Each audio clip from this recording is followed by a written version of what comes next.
right, we are out here today because the Supreme Court is hearing oral arguments in a case that could restrict access to medication abortion pills. We can boo at that. Boo! So the case being heard today by the Supreme Court could restrict the distribution of the FDA-approved drug Mifepristone, which is part of a 2-drug protocol used in almost 2/3 of abortions nationwide, and also widely used for miscarriage care. This is a terrifying attack on a safe form of healthcare, and we will fight it, and we will make sure that we win, so that medication abortion remains an accessible option for everyone. So today we're going to be hearing from 5 incredible speakers who are going to be clarifying the stakes of this Supreme Court case, and they're going to be sharing the work that they do to ensure that patients have access to high-quality reproductive health care. So first off,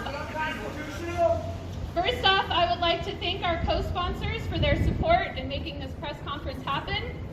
Chicago for Abortion Rights, Chicago Abortion Fund, Chicago Teachers Union, Women's Rights Committee, Clinic Best Project, Gay Liberation Network, Illinois Choice Action Team, Illinois Single Payer Healthcare Coalition, Indivisible Evanston, Midwest Access Coalition, Physicians for a National Health Program, Planned Parenthood of Illinois, and Reproductive Transparency Now.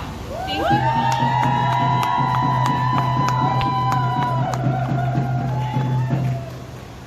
So I think that one of the most important things we can do right now, besides turn out in the streets to show our support for abortion access, is to let everyone know that abortion pills are still available in all 50 states. You can go to Plan C Pills to find out how to order pills by mail.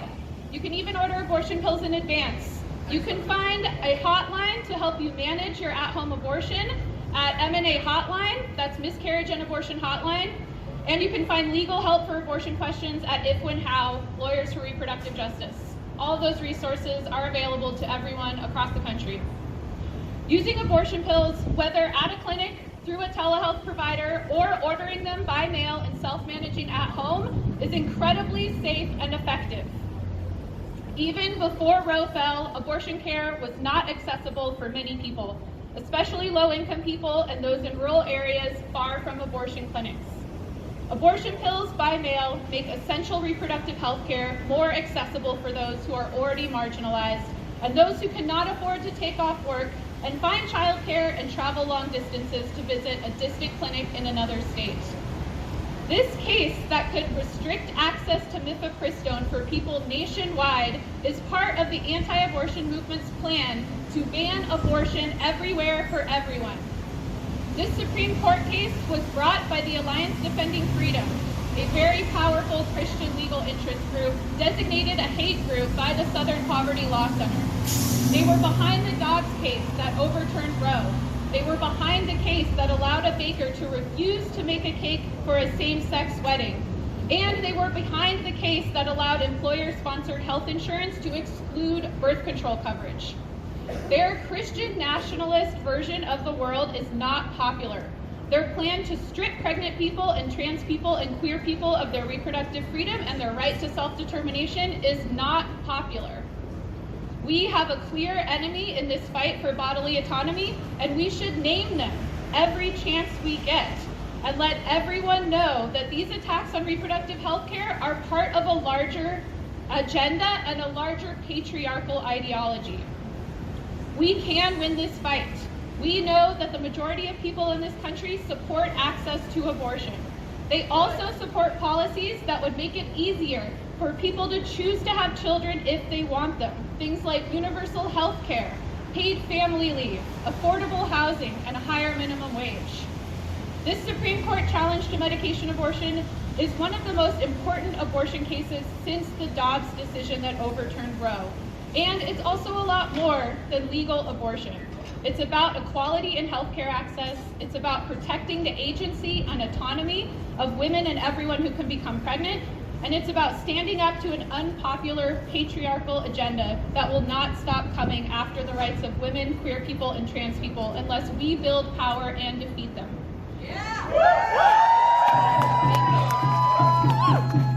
I'd like to quickly introduce our next speaker. Alicia Hurtado is deeply committed to abolition and reproductive justice organizing as a means of building bodily autonomy and liberation. Alicia has been building power as a staff member at the Chicago Abortion Fund since 2020, where they currently serve as the movement building director. Alicia.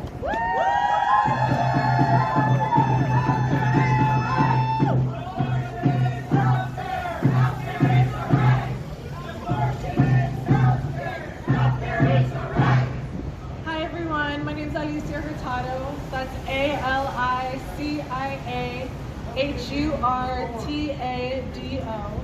I use they, them pronouns, and I am the movement building director with the Chicago Abortion Fund. The Chicago Abortion Fund is Illinois' statewide abortion fund that provides financial, logistical, and emotional support to people who are seeking abortion care here in Illinois and across the Midwest. In 2023, we received support requests from over 12,000 people who face barriers to the abortion care they deserve. From parents, students, nurses, waitresses, teachers, retail workers, people from all walks of life, people based in 41 states across the country. We paid for appointment costs, booked flights, bus and train rides and hotels, sent gas and food money. We listened to what our callers' needs were, and we provided them. We did everything in our power to meet those needs, as we continue to do every day on our helpline. I am here today because we firmly stand against all attempts to make accessing safe, common, and necessary methods of abortion care even more difficult. This case has the potential to drastically reduce access to one part of the most common medication abortion regimen in the United States via restrictions on mail distribution and on-label usage. First and foremost, we need to combat the mis- and disinformation that people are facing when it comes to accessing abortion care. We know that these sham court decisions are designed to confuse people about their options, and I want to communicate 4 things to people who are seeking abortion, and as well as their communities. First of all, the Chicago Abortion Fund helpline remains open and ready to support people who are facing barriers to accessing abortion care. We're likely to get a decision on this case in May or June, and that means that Mifepristone and medication abortion remain legal and available in all states where abortion is not banned. Secondly, abortion is safe and common. 1 in 4 people who can get pregnant will have an abortion or abortions in their lifetime. And people deserve access to the method of abortion that works best for them, their lives, and their families. This includes Mifepristone, which is a safe and effective method of ending a pregnancy that's been on the market for over 20 years and is safely used by millions of people in this country. Third, as anti-abortion extremists use legal and political tactics to attack safe and common health care, it's not always clear how you can get an abortion. The Chicago Abortion Fund and over 100 abortion funds across the country are here to support you to get the care you need no matter what.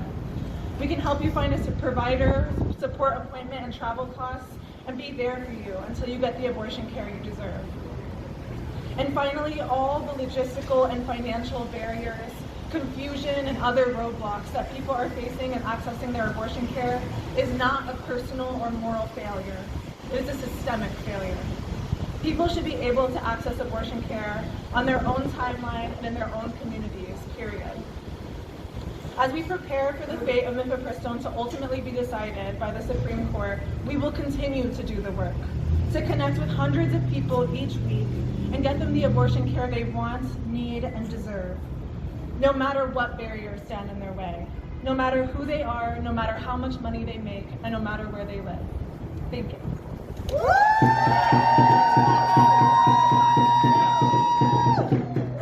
All right, next up we have Patience Roundtree. Patience Roundtree is the Director of Organizing and Advocacy at Planned Parenthood of Illinois. In their role, they serve as a liaison and bridge builder, promoting stronger links in the communities Planned Parenthood of Illinois serves. Before coming to Planned Parenthood of Illinois or Roundtree, a Chicago native, spent decades committed to political activism, community outreach, and education.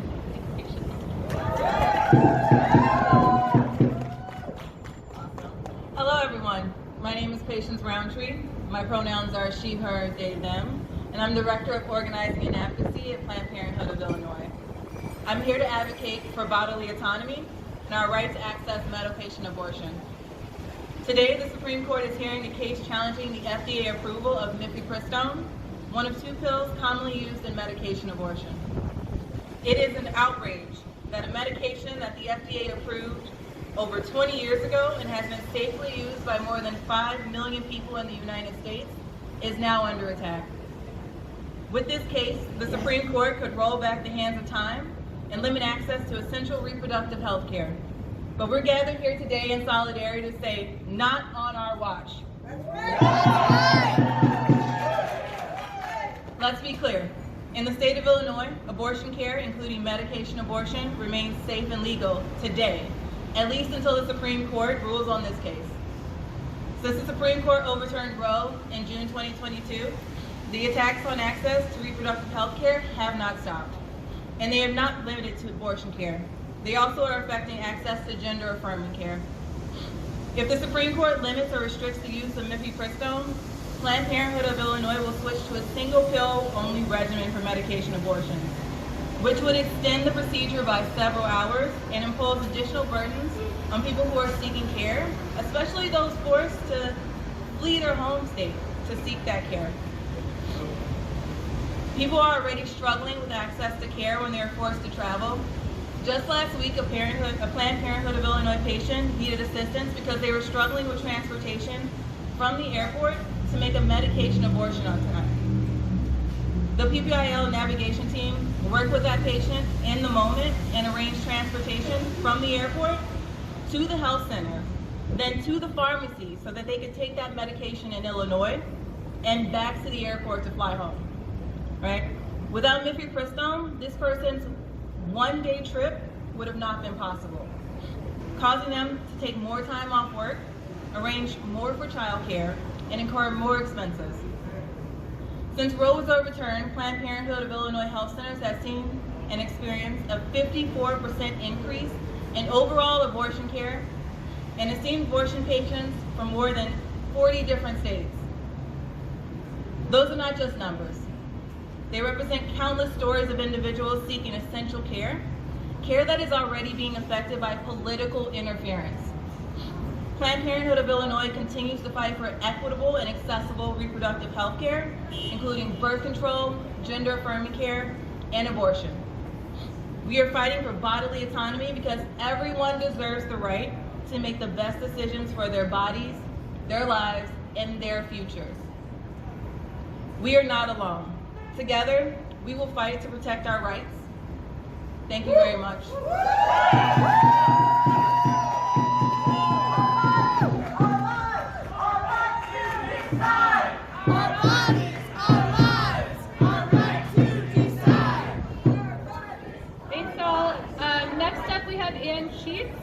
Ann is a member of Physicians for a National Health Program and of the disability rights organization Chicago ADAPT.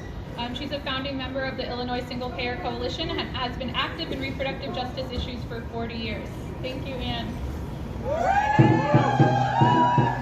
Healthcare is a human right. Healthcare as a human right is necessary, but by no means sufficient for reproductive justice. The right to all necessary health care throughout the lifetime is essential to bodily autonomy. In this country, it is shameful. In this rich world, it is shameful that a person can die of a dental abscess because they cannot get care. That is not bodily autonomy. And the same people who want to deny access to abortion want to deny access to dental care and to all of the care that people need, and to make it dependent on having money. Healthcare as a human right is necessary, and access to all necessary health care throughout the lifespan is necessary to bear children safely and to address the horrendous inequities in maternal and child and infant morbidity and mortality on racial grounds that characterize our healthcare system. Healthcare as a human right is necessary to not bear children. We must have access to all safe and effective forms of contraception and to all safe and effective forms of abortion, and that requires access to all necessary health care. In order to parent our children in safe and sustainable communities, we must have access to health care for every person in all of those communities. No matter where you are, whether rural or suburban or urban, whatever neighborhood, you must have access to all necessary health care throughout your lifetime with no financial barriers and no financial burden. We know that the same people who want to deny access to abortion fight to deprive children of food, fight to deny people access to housing, fight to deny pregnant persons access to prenatal care. What do we do in the face of this madness, I would have to call it? We fight. We fight for healthcare as a human right. We fight for healthcare justice. We fight for reproductive justice. We fight for healthcare as a human right, and we always will. Thank you.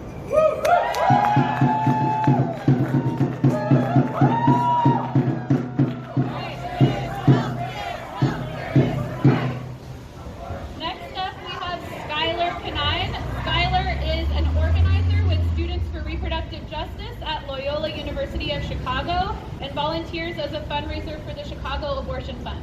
Hi everyone, my name is Skylar Canine and my pronouns are she, her. I'm a senior at Loyola University Chicago and one of 6 organizers for Students for Reproductive Justice. Founded in the fall of 2016, Students for Reproductive Justice mission is to provide comprehensive sexual and reproductive health care to Loyola students. My university's current healthcare system follows a Catholic doctrine, which means that contraceptive products and sexual health education are not provided or supported by the university. Loyola is not willing to recognize what we all know is true. Young people are having sex. That's right. Restricting products and education doesn't make sex go away, it just makes it more dangerous. Now more than ever, young people want to be in charge of their bodies and sexual health. And we cannot let our government and institutions take away resources that young people so desperately need. It has been a huge privilege of mine to be a part of this organization for 3 years, and I'm proud to say we've given out over 30,000 condoms, more than 100 emergency contraceptive pills, and free menstrual products in all first-floor campus buildings. Yeah. The only reason an organization like ours continues to exist on Loyola's campus is because the university has not met students' needs. Loyola is a microcosm of the United States, where access to reproductive freedom and resources to support sexual health care are under attack. In a country founded on religious freedom, religious teachings are being used to justify stripping away rights and resources from vulnerable populations. We are already living in a post-Roe world where people around the country are suffering and dying because of their lack of access. If the Mifepristone ban proposed by Judge Kaczmarek is upheld, more people will die. And what will follow? We cannot let religious identities and institutions make decisions for an entire country. But as long as their institutions are here, pushing against reproductive freedom, and as long as there are people who need help and support, no ban will hold us back. We will always be here. All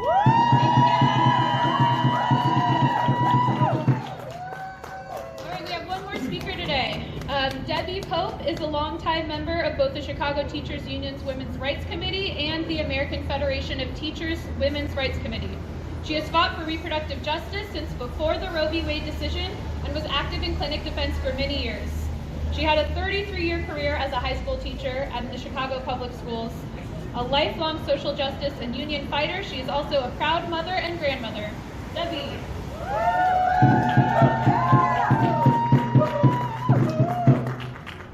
Hello, I'm speaking today on behalf of the 27,000 members of the Chicago Teachers Union, the vast majority of whom are capable of becoming pregnant and giving birth. And we feel extremely strongly as an organization, both locally and nationally, that Women and others who can become pregnant have the right to make these decisions as human beings, as thinking people on our own, without the interference of right-wing hate groups, without the interference of religions that we don't necessarily subscribe to, and without the bias that has been put on women for so many years. The bias against women has treated women as children, has treated women in previous generations as property of their husbands, and we say no. We are smart, we are thinking people, and we have a right to make our choices. Women in this country face a wide variety of circumstances, particularly working women, and particularly those who don't have the good fortune to belong to unions. Some of them have faced tremendous financial problems. Some of them face abusive relationships that they're in. Some of them have many children and are trying to work and balance family and work and taking care of elders in their family. And you don't know their stories, I don't know their stories, but behind every woman's decision, behind every woman and every pregnant person's decision to have or not have a child, there is a story. This is not a decision that people just take on for fun. They are taking this decision very seriously, and they are taking it because of the needs of their life and what they feel they can or cannot provide for future children and future generations. Do not take this right away from them. 14,000 women use Mifepristone every month to terminate pregnancies, and they don't do it lightly. They do it because that is what they need for their health care, for their families, for their emotional well-being, for all kinds of reasons that we cannot judge. And we stand here saying these women have rights, these pregnant people have rights. To allow the Supreme Court and a small minority of far right-wing haters to deny people the right to control their own bodies. As a working woman and as a representative of a union that represents large numbers of women, I'm concerned not only for the teachers and the paraprofessionals of the Chicago Teachers Union, but for the students and the families that the Chicago Teachers Union serves. Everybody has a story. Please keep this in mind, and do not judge for others. Judge for yourself. If you are against abortion, I would never try to tell you to have an abortion. Absolutely not. That is your decision. But let it be the decision of each individual. Do not take the rights of people away. Do not force us back more than 50 years to when I was a scared teenager going for an underground abortion in Pittsburgh, Pennsylvania. Do not do this to us. Do not allow us to be forced back into a period of time when we did not have control of our lives and our bodies. You speak about equal rights. There can be no equal rights without reproductive justice. Thank you.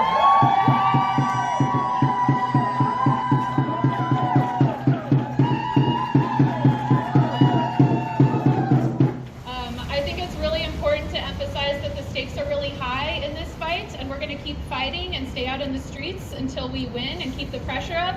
But we also need to make sure that we're not fear-mongering, that abortion pills are still available. So I think when we are reporting on this case, it's really important to make clear that the fight is here and we will win this fight, and also that people can access pills. They will still be able to access pills regardless of the outcome of this case. Ho ho, hey hey, abortion pills are here to stay. Abortion